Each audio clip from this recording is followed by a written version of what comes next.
não parar, não precipitar e não retroceder. Então dizer para esse cara, sabe quando nós vamos parar? Nunca. Nunca na sua porca vida. Né?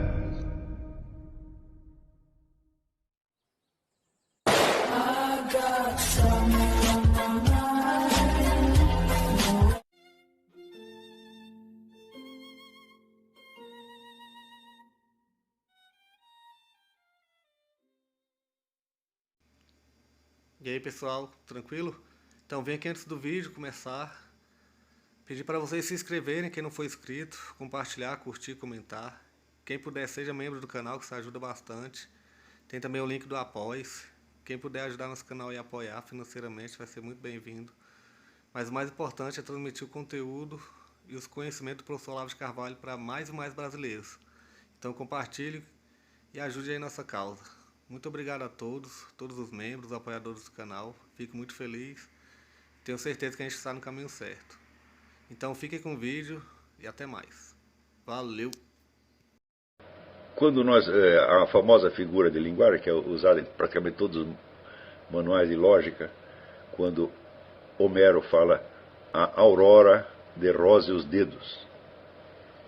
Bom, você pode imaginar, né, poeticamente, a luz do sol aparecer no horizonte e ir tocando suavemente os vários objetos e fazendo-os aparecer. Tá certo? Mas, por mais que você se esforce, tá certo? A semelhança entre a luz que ilumina um objeto e o dedo que toca o objeto só existe na nossa mente, evidentemente. Né? Isso quer dizer, isso é o que se chama uma analogia de atribuição extrínseca, ou o que nós chamamos metáfora. Metáfora é quando você usa uma palavra para muito além do seu significado, para designar algo que pode ser visto como semelhante, mas que não é semelhante em si mesmo. Está compreendendo? Então, bom, é claro, quando eu usei a palavra adultério no sentido adultério essencial, há entre ele e o adultério no sentido da doutrina cristã uma analogia de atribuição intrínseca. Porque o mesmo elemento que torna uma conduta adúltera num caso é a que torna adúltera no outro. Tá certo? Apenas, no segundo caso, quer dizer, há uma limitação normativa, que no primeiro caso não há. Tá certo? Veja que se nós pudéssemos somente analisar adultério à luz da doutrina cristã, ninguém poderia ter sido acusado de adultério antes disso. Não é isso? Então, isso quer dizer que há a possibilidade de uma determinada conduta, que está presente em todos os seres humanos, desde que eles existem, antes mesmo que essa conduta seja claramente definida numa doutrina.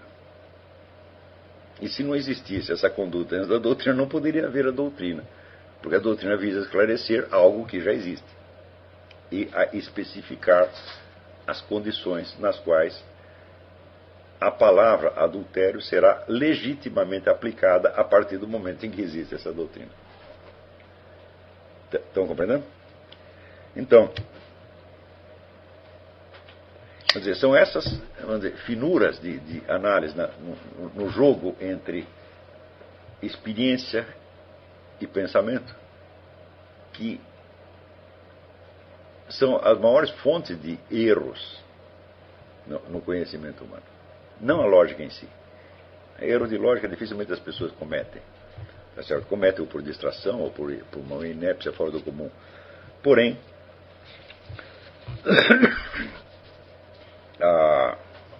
erros desse tipo, como eu estou mencionando, que são erros na transição da experiência para o pensamento verbalizado, eles são praticamente o destino universal do ser humano. Nós cometemos esse erro a todo momento. E para você esclarecer uma coisa que no fundo todo mundo sabe, mas sabe de maneira muda, na hora que você tenta exteriorizar aquilo em palavras, você comete erros medonhos, mesmo porque, tão logo essa experiência é expressa, ainda que de maneira deficiente, você criou uma forma cultural, vamos dizer, que tende a se tornar permanente e a influenciar as pessoas, de maneira que quando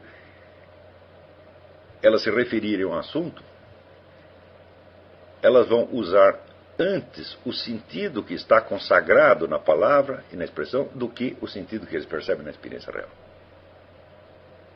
Você vê o poder que tem, por exemplo, os escritores, os filósofos, esses formadores de opinião pública, né? Eles levam você a enxergar no mundo aquilo que eles enxergaram e não aquilo que você enxerga.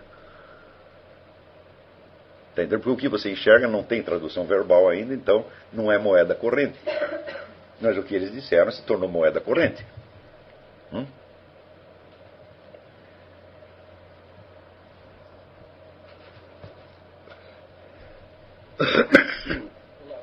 E há uma pergunta aqui. Aquelas inversões que você apontou como características da mentalidade funcionária estão com 5 a 8 de Aqui é a pergunta se aquelas famosas 3 inversões que eu assinalei como características da mentalidade revolucionária não são, portanto, erros de lógica. Não são erros de lógica. Também não são erros de percepção, são erros de verbalização da percepção.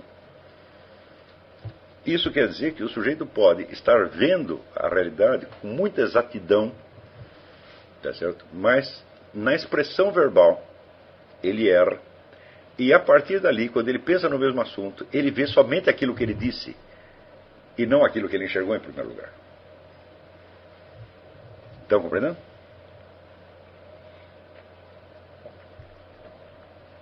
Por exemplo, quando Jean-Jacques Rousseau fala do contrato social, bem analisado, o conceito do contrato social não faz o menor sentido, porque para que as pessoas façam um contrato, elas já têm que ter combinado de fazer o contrato antes. Portanto, o contrato social pressupõe outro contrato social, que pressupõe outro contrato social, que pressupõe outro contrato social, assim por diante.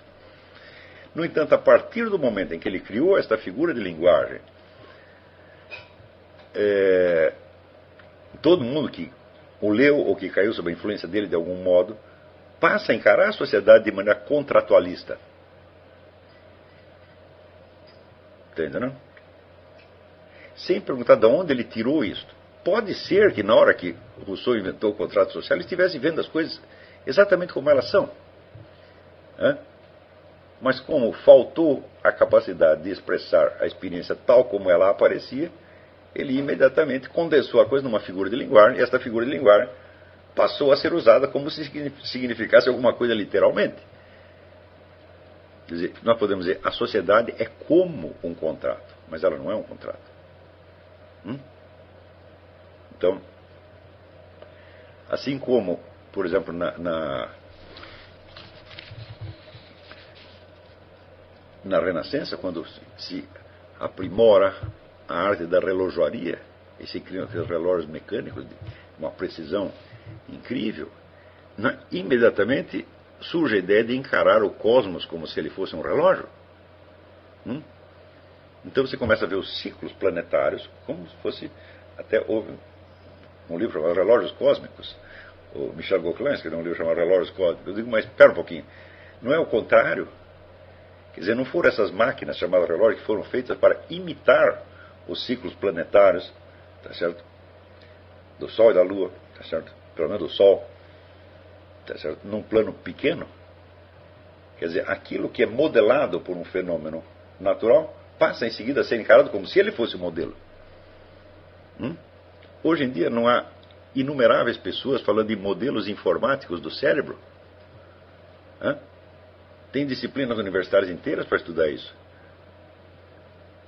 Quer dizer, você vai analisar o funcionamento do cérebro como se ele fosse um programa de computador, quando na verdade os programas de computador que foram feitos para imitar alguns procedimentos do cérebro. Então, a imitação se torna retroativamente um modelo. E as pessoas acreditam que isso vai ter uma força explicativa. Eu digo, bom, ela tem uma força explicativa na base analógica, mas não mais do que isso. Então, quando você está usando uma figura de linguagem, quando você está usando, vamos dizer, os nomes estritamente apropriados em sentido unívoco, quando você tem domínio das suas metáforas e quando elas passaram, vamos dizer, a ter um poder, por assim dizer, hipnótico e fantasmagórico em cima da sua mente, ao ponto de que, uma vez dita a metáfora, você agora só enxerga o que está dentro dela, e todos os demais componentes do fenômeno passam a serem invisíveis para você. Se você pegar essas grandes figuras de linguagem que se tornaram célebres, que adquiriram uma presença cultural assim importante, como por exemplo a expressão luta de classes.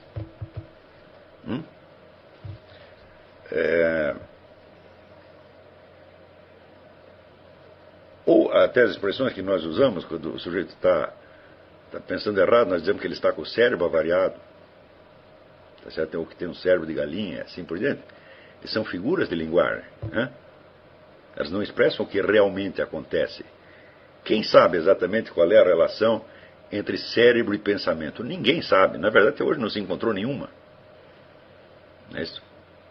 Você encontra no máximo um vago paralelismo. Então, por outro lado, nós sabemos que há pessoas com um cérebro muito deficiente ou quase nulo que pensam perfeitamente bem. Não é isso? E observamos até, como já mencionei em outras aulas, atividades cognitivas que se dão para além de tudo que o cérebro pode alcançar. E, no entanto, nós continuamos usando a figura de linguagem. Não é isso? E quando as pessoas falam besteira, nós dizemos que tem um cérebro de galinha. Não é isso? Ou, vamos dizer, a expressão luta de classes expressa algo que de fato raramente acontece.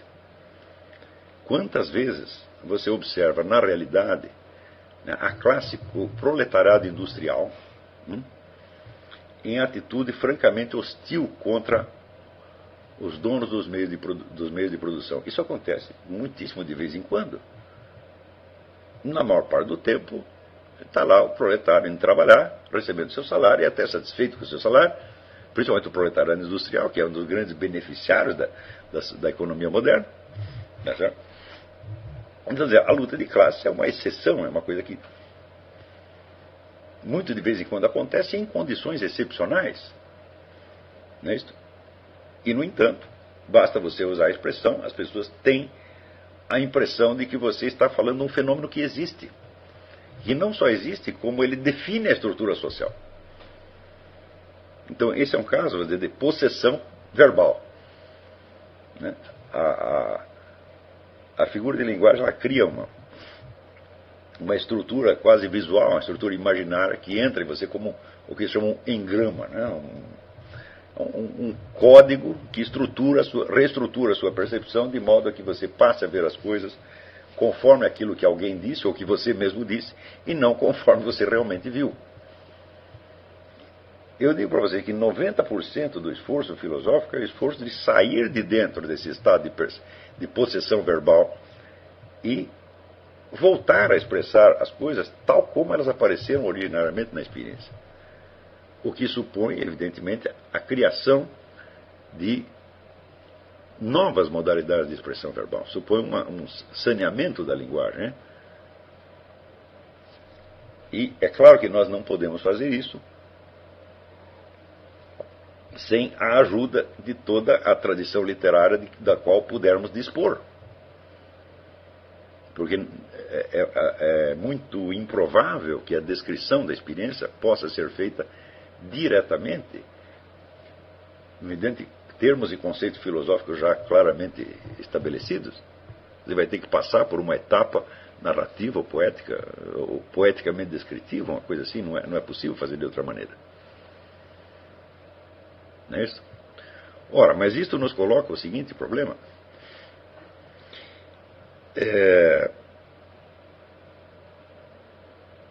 Qual é a capacidade que as pessoas, num determinado instante, num determinado momento da história, numa determinada sociedade concreta, qual é a capacidade que elas realmente têm de expressar a sua experiência?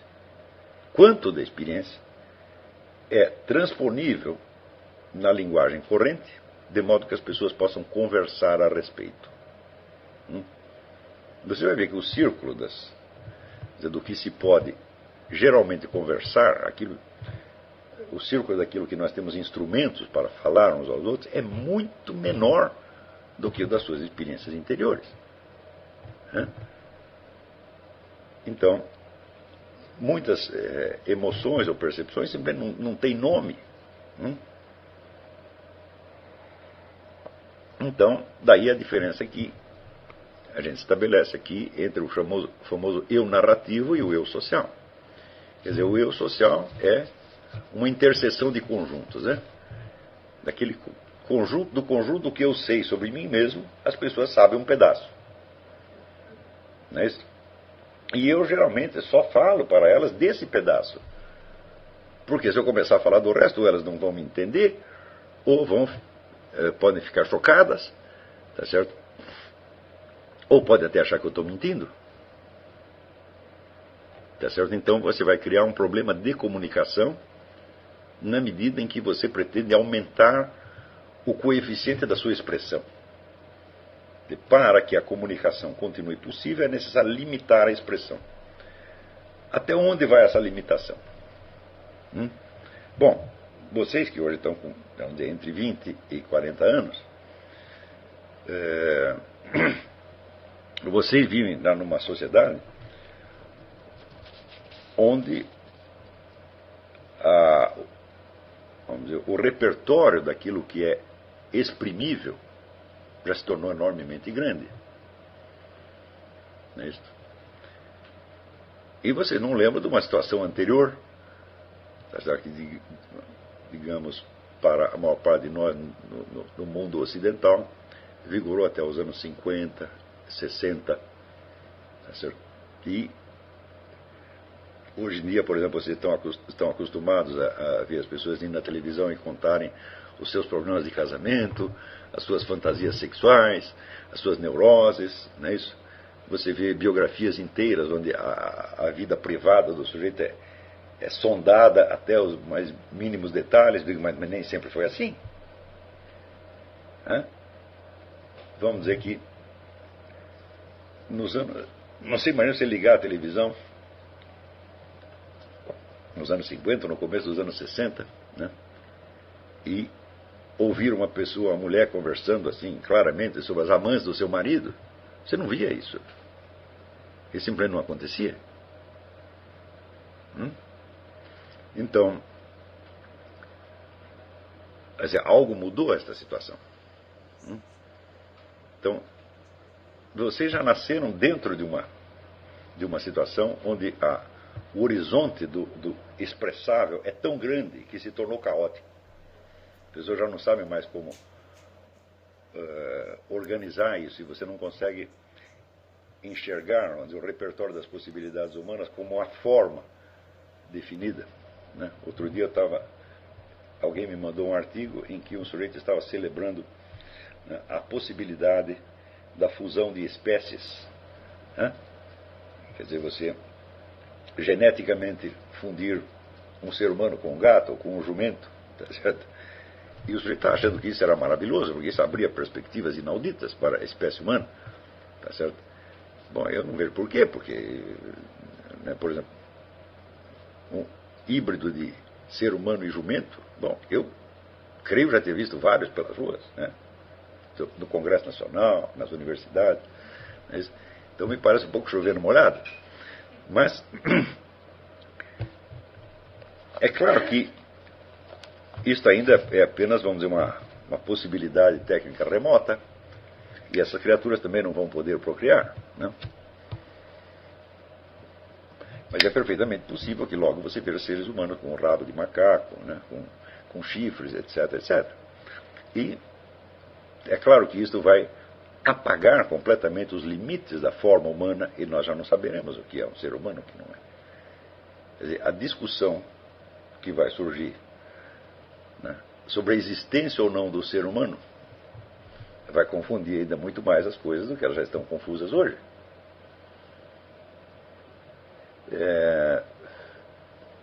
Por exemplo, na década de 20 e 30, quando a ciência ou pseudociência da antropologia, né, começou a comparar vários sistemas morais de várias coletividades e via que o que é proibido num lugar é obrigatório no outro, e assim por diante, né? Isso evidentemente amplia o horizonte daquilo que é expressável, que é narrável, daquilo que você pode depor, mas ao mesmo tempo apaga, né, os limites daquilo que você julgava saber antes. Então, evidentemente, tudo tem um preço. Quando amplia o domínio do expressável, tá certo? Então, o círculo da comunicação se torna mais confuso, evidentemente. Porém, houve um episódio muito importante na história dessa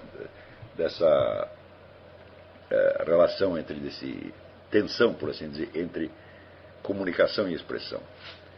E foi o que aconteceu justamente nos anos 60 com um movimento que se chamou o Movimento do Potencial Humano, que se desenrolou principalmente a partir do Instituto de Esalen, na Califórnia, né? Onde vários investigadores e terapeutas começaram a juntar as peças de vários experimentos psicoterapêuticos que vinham sendo conduzidos até então. Por exemplo, houve um sujeito chamado Fritz Perls, que descobriu que você podia tratar neuroses não por um procedimento analítico, como se fazia em psicanálise, isso é, rastreando a origem, a formação dos complexos, etc., etc., mas chamando a atenção do paciente para certas situações atuais, né, que recolocavam, reestruturavam todo o quadro de percepção dele e absorviam, por assim dizer, a neurose. Tá certo? Ele teve um certo sucesso com isso. Esse foi um dos muitos experimentos que se fizeram em Esalen, né? Então, inumeráveis formas novas de psicoterapia, sobretudo as psicoterapias de grupo, começaram a convergir ali para Esalen. E aos poucos se descobriu que a possibilidade, vamos dizer, da expressão humana era imensamente maior do que as pessoas tinham imaginado. Então, as pessoas se juntavam naqueles grupos de psicoterapia e falavam de coisas que jamais ousariam falar com seus maridos, suas mulheres, com seu vizinho, com seu pai, sua mãe. Então se criou se criaram novas possibilidades de intimidade humana que pareciam absolutamente inexistentes em décadas anteriores. Tá certo?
Chegamos a mais um final de uma aula, de um vídeo. Espero que tenham gostado.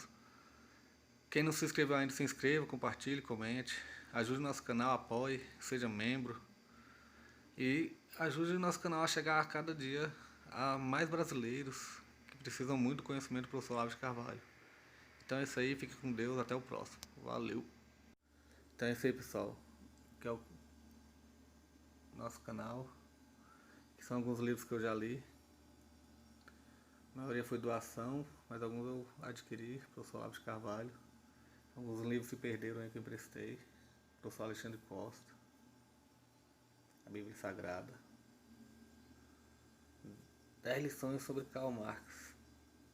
Indico a não ler esse livro, que é muito ruim mesmo. Alguns pensadores aqui que realmente, como o professor Olavo de Carvalho disse, não são pensadores. Valeu, tamo junto aí. Apoie nosso canal, seja membro.